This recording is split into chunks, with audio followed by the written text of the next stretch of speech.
Je ne saurais être natif de la Basse-Côte et piloter une opération de démolition des biens des citoyens de cette même région. Ce furent les propos du Premier ministre Ibrahima Kassori Fofana tenus sur un média de la place ce lundi 12 avril. À ces propos, le collectif des victimes de Kapororaï n'est pas resté indifférent. Le porte-parole n'a pas manqué de fustiger ces propos du chef de gouvernement conscient des difficultés auxquelles la population est confrontée. Mamadou Sambasso estime que ces déguerpissements contribuent à la croissance du chômage dans le pays.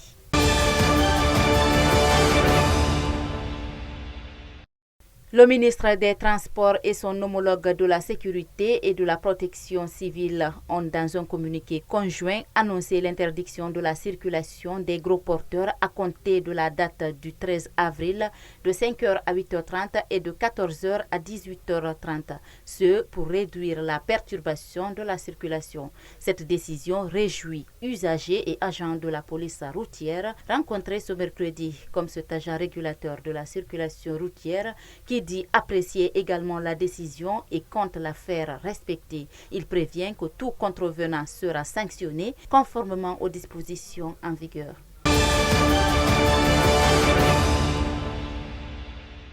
La grande mosquée de Koloma 1, située à Bambeto dans la commune de Ratoma 1, est créée le 3 juin 1977. Depuis, elle n'a bénéficié d'aucune rénovation et se trouve aujourd'hui dans un état de dégradation très poussé, explique Elhaj Algassimou Diallo, imam de la dite mosquée, tout en lançant un appel à l'État et aux bonnes volontés de leur venir en aide.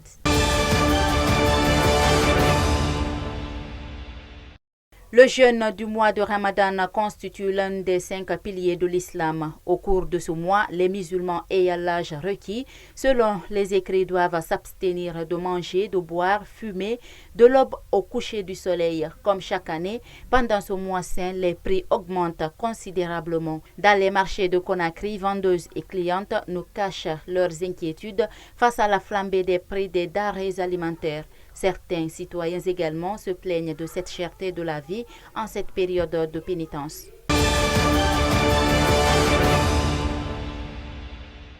Le constat est alarmant ce mercredi. Suite à l'arrivée des premières pluies, des déchets ont envahi routes et caniveaux un peu partout dans la capitale guinéenne. Caniveaux remplis d'ordures et d'eau usée, chaussées pleines de boue et de déchets. Sori Kamara, président de la Fédération des gestionnaires des déchets de Guinée, trouve déplorable cette situation qui n'est pas sans conséquence d'après lui.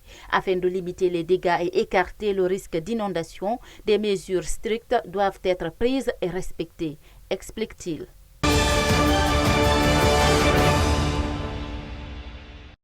C'est dans la nuit du vendredi à samedi que Mami Silla, âgée de 34 ans, mariée et mère de 4 enfants, a été tabassée par son beau-frère à Maferia, une sous-préfecture de Forikaria. La victime, soutenue par la présidente de l'ONG Amicale des femmes et filles pour le développement de l'Afrique, a décidé de porter plainte au commissariat de Maferia contre son beau-frère ce mardi 13 avril 2021 pour coups et blessures dans son foyer en présence de sa belle-mère qu'elle accuse d'être complice. Cette vendeuse dans la sous-préfecture de Mafereya a vécu un cauchemar vendredi dernier. Pour la petite histoire, elle aurait été vue par son beau-frère en train de discuter avec un motard qui l'a accusé d'infidélité. Sport, le secrétaire général de la Fédération guinéenne de football a reçu ce mardi 13 avril les membres des différentes commissions juridiques de la dite fédération. L'objectif de cette première rencontre vise à harmoniser la compétence entre l'administration de la FEGIFOOT et les membres de la commission juridique. À cette rencontre, le secrétaire général de la FEGIFOOT a reçu les membres des 4 commissions juridiques mises en place depuis le 31 mars dernier en vue d'instituer les échanges entre elles et l'administration.